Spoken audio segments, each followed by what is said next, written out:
3.2 ठीक है। पूरे स्कूल चक्कर में रहा। देखो भैया 3.1 मैंने पढ़ाया था, अब आते हैं किस पर 3.2 पर। पहले इसको ध्यान से समझ लीजिए तब इसके बाद करिए, ये बहुत इंपॉर्टेंट चीज है।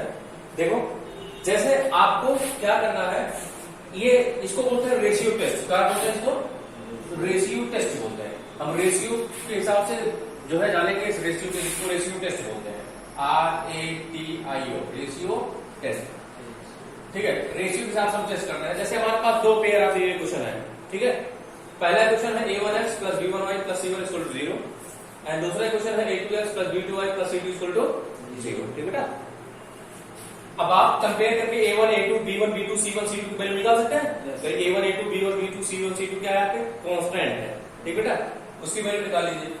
अब देखिए तो भाई A1 x का ऑप्शन, A2 x इस x का ऑप्शन, y का ऑप्शन क्या है इसमें? B1, इसमें y का ऑप्शन क्या है? B2। कांस्टेंट है C1 है, इसमें कांस्टेंट क्या है? C2 है। तो देखिए ग्राफिकल रिप्रेजेंटेशन, जैसे हमने कहा सॉल्यूशन को जो है दो तरह से भाई पेयर ऑफ वेरिएबल क्वेश्चन को हम कितनी तरह से सॉल्व करते हैं? दो तरह से। एक ग्राफिकल मेथड से होता है, एक अलजेब्रिक मेथड होता है। एक ग्राफिकल मेथड होता है, कौन सा मेथड होता है? अलजेब्रिक मेथड होता है। तो ग्राफिकल मेथड में हम दोनों मतलब ये क्वेश्चन नंबर 1 का भी ग्राफ खींचते हैं, इस मतलब क्या है? लाइन का क्वेश्चन है, इसका भी क्वेश्चन खींचेंगे और इसका भी क्वेश्चन। जहां दोनों क्वेश्चन प्रेस करेंगे उसी पॉइंट पे क्या होगा? उसका सॉल्यूशन होगा। लेकिन ग्राफ अलजेब्रिक मेथड में हम 3 मेथड से सॉल्व करते हैं। कितने मेथड से? 3 मेथड। मैंने आपको बताया है, पूरा सिलेबस में लिखवाया, इसमें 3 मेथड से सॉल्व करेंगे। सबसे पहला मेथड होगा आपका सब्स्टिट्यूशन मेथड। कौन सा मेथड है बेटा? सब्स्टिट्यूशन, जो कि किसमें आता है? अलजेब्रिक इंटरप्रिटेशन में आता है। सबसे पहले सब्स्टिट्यूशन मेथड है। दूसरा कौन सा है आपका? एलिमिनेशन मेथड, ठीक है। एंड थर्ड आपका है क्या? थर्ड आपका है क्रॉस मल्टीप्लिकेशन मेथड, जो कि आपके सिलेबस में नहीं है। अभी तक था, लेकिन अब आपकी बात जो 30% सिलेबस आपका रिड्यूस हुआ है, उस 30% सिलेबस को उसको क्या कर दिया गया? निकाल दिया गया। तो आपका सिर्फ अलजेब्रिक मेथड में कितने मेथड बनते हैं? सिर्फ 2। आपका क्या बचेगा? सब्स्टिट्यूशन एंड एलिमिनेशन मेथड, ठीक है। अब देखिए तो सबसे पहले देखिए, जैसे हम दोनों आपको चेक करके बताना पड़ेगा क्या इसका सोल्यूशन निकलेगा, मतलब x की वैल्यू निकलेगी कि नहीं निकलेगी, ठीक है। तो जैसे हम क्या निकालेंगे? A1/A2 निकालेंगे, B1/B2 निकालेंगे, फिर C1/C2। पहले तीनों रेशियो निकालेंगे। किसका किसका? A1/A2 निकालेंगे, क्योंकि आपको पता ही रहेगा A1/A2, B1/B2 और C1/C2 सब निकाल लिए। इसके बाद हम देखेंगे अगर A1/A2 की वैल्यू किसके बराबर नहीं है, does not equal to B1/B2, तो हम कहेंगे अगर इसको ग्राफ खींचते हैं, अगर दो लाइन का मतलब पहली लाइन का और दूसरी लाइन का, अगर हम देखेंगे A1/A2 का जो रेशियो है वो B1/B2 के बराबर नहीं है, तो हम जो ग्राफ खींचेंगे हमको कौन सी लाइन मिलेगी? इंटरसेक्टिंग लाइन मिलेगी। इसका मतलब ग्राफ ऐसे कुछ, देखो मैं यहाँ ग्राफ खींच रहा, ऐसे कुछ रहेगा, ऐसे रहता ना, तो ग्राफ खींचेंगे कुछ ऐसे लाइन जाएगी, कुछ एक जगह ऐसे कहीं एक दूसरे को एक पॉइंट क्या करेंगे? टच करेंगे।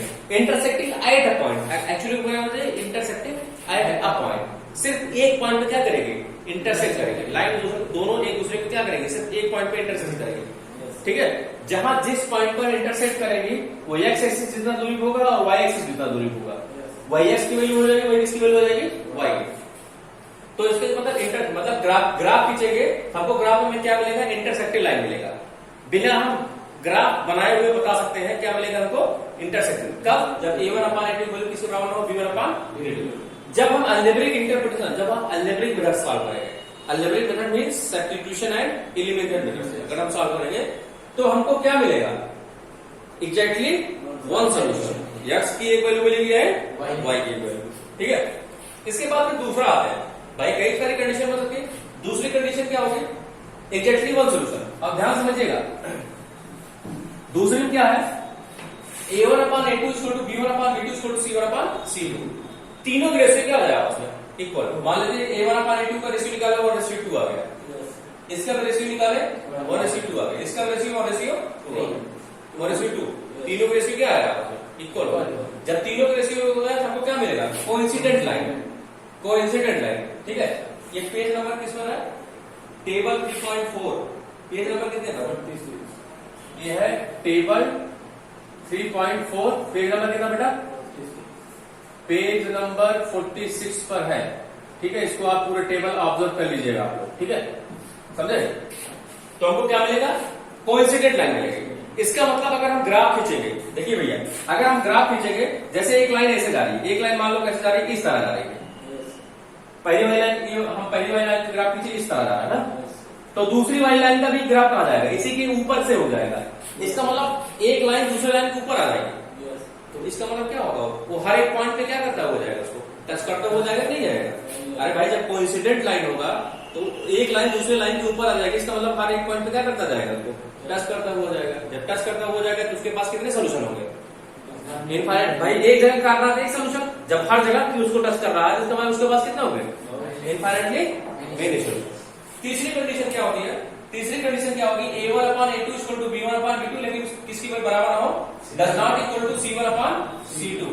ऐसी अगर कंडीशन हो तो क्या मिलेगी हमको, पैरेलल लाइन मिलेगी। पैरेलल लाइन मतलब एक लाइन ऐसे जा रही है, दूसरी लाइन ऐसे जाएगी, ठीक है, तो दोनों एक दूसरे को कभी टच, पैरेलल लाइन मतलब क्या होता है, दोनों एक दूसरे को कभी टच नहीं करेंगे, ठीक भैया। तो इसलिए क्या रहा, इसलिए क्या है, नो सोल्यूशन। आप ध्यान समझिएगा, एक चीज इसमें और आ जाए, जिसका सोल्यूशन निकलता है, देखो किसका सोल्यूशन निकल रहा है, इसमें सोल्यूशन निकल रहा है ना, पहली वाली कंडीशन सोल्यूशन निकल रहा है ना, इसलिए इसको बोलते हैं consistent pair of linear equation. क्या बोलते हैं इसको, consistent pair of linear equation. कभी कभी, ठीक भैया, कभी कभार पूछ लेते हैं चेक द कॉन्सिस्टेंसी आप फॉलोइंग इक्वेशन। कॉन्सिस्टेंसी मतलब समझ रहे हो, जिसका सोल्यूशन निकले, जिस इक्वेशन किसमें निकलेगा भाई, पहले वाला सोल्यूशन निकलेगा और दूसरे वाला, ए भी क्या होगा आपका, कॉन्सिस्टेंट ए भी होगा कि नहीं होगा भाई, होगा कि नहीं होगा, इसमें सोल्यूशन निकलेगा ना। और ये क्या होगा आपका, इसमें सोल्यूशन नहीं निकलेगा, इसको बोलते हैं क्या, इन कॉन्सिस्टेंट, ठीक है। इसको टेबल को आप लोग बेहतरीन ढंग से जो है ऑब्जर्व कर लीजिएगा, इसके बाद इसका क्वेश्चन करिएगा, ध्यान समझिए। अब समझ में आ गया होगा आई हो, ठीक है, इसको कर लीजिएगा।